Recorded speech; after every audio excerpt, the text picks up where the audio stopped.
Hello again, it's Lock Noob, and in front of you is a lock that I have wanted for a while in my collection. I found one relatively recently for a very good price considering the amazing condition of this lock, and that is a Champion 6-lever padlock, also known as a pancake lock because it's perfectly flat.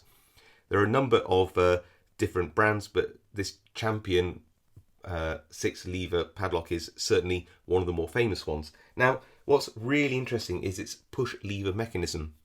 Unlike a normal key, you wouldn't put it in and turn it, lifting the levers to the correct height, allowing a bolt stump to slide into the gating in the levers. No. You're literally pushing the levers up, and here they all are, all 6 of them, with a key, with a bitting. And you can see the taller the bitting, if you like, the deeper the press. There's a depth stop on the bow of this key. So what you do is you insert it and just press it down until it reaches that depth.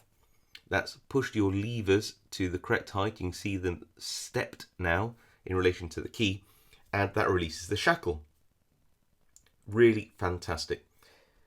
Now, you might be thinking, and logically, therefore, can we not exploit the design of this lock by pulling on the shackle, putting tension on some form of bolt stump mechanism, which will push into the lever pack, causing the levers to bind and turn. Then we'd go in with a probe and we'd push down on the levers until eventually they all got to the right height and the lock opened. Well, actually, no, you can't do that.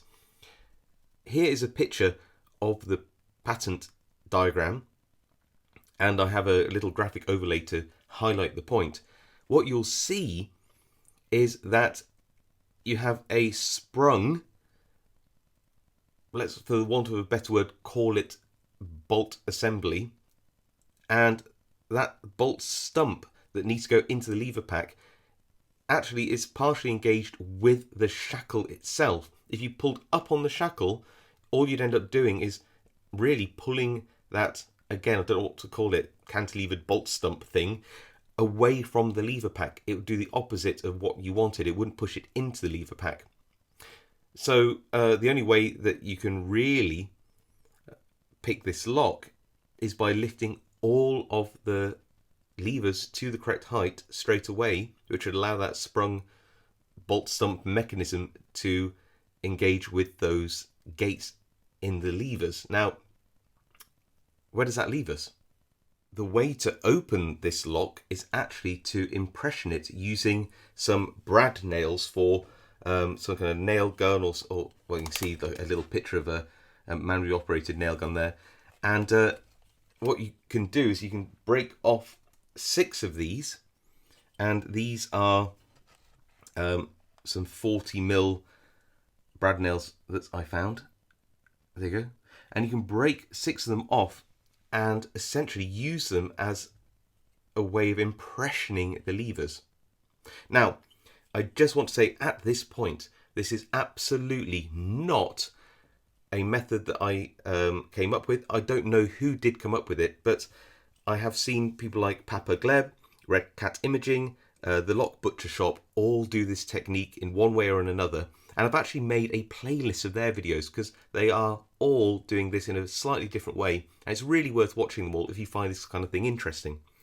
And there may be more, but those are just the 3 that I'm more familiar with. So please do go check out that playlist of other people impressioning one of these types of lock. Now, how do we get these brad nails? And they are just perfect for the job. It's just one of those really cool things. Into the lock to do an impressioning. The way that I do it is just by getting 2 really nice firm pieces of wood, sandwich your nails all aligned flat in between them, make sure the tension is about equal on both sides, and you may need to practice a few times, and then you would insert these into the lock and push down, actually not touching the tops of the pins, this is just a demonstration, push until it self-impressions. Now, I actually have a small video of this which I made just the other day and lost the audio on, so what you're seeing now is me impressioning this lock using the same pieces of wood and brad nails as it happens, and you can see how successful it is. So say we now have impressioned the lock and we have a brad nail key that matches the bitting of the normal key. How do we, say we didn't have these keys, how do we get from this to a working key? Well, if you look at Red Cat Imaging's video on my playlist, you'll see that what he did is just glue these together temporarily, then insert them into a 3D printed, well, handle, I guess, which made him a working key directly out of these brad nails, which is really, really cool. Alternatively, you could just trace round, temporarily glue them together and then use them as a template to trace around or cut directly a key using another key blank. Now, what I have and what I found is exactly the right size and shape is a little safe deposit box or safety deposit box key blank, or is also known as a flat key blank, and you'll see that in terms of its overall sort of width on both ways is just about right and actually would insert very well into that keyway. So I don't need to make one of these keys, but there are certainly key blanks out there which certainly could substitute for the real key blank if you didn't have it. Alternatively, you could probably use some feeler gauge or something like that instead. Very, very cool. Now, it's worth at this point just saying, please also go check out in the playlist a video by Gerald Garza, I think that's his name, and he's actually made a cutaway of one of these locks himself, and you can see the mechanism in action really nicely in that video. So go check that out. Well, I hope you found that interesting. These are just fascinating locks. It's really cool that you can impression these just using a few nails.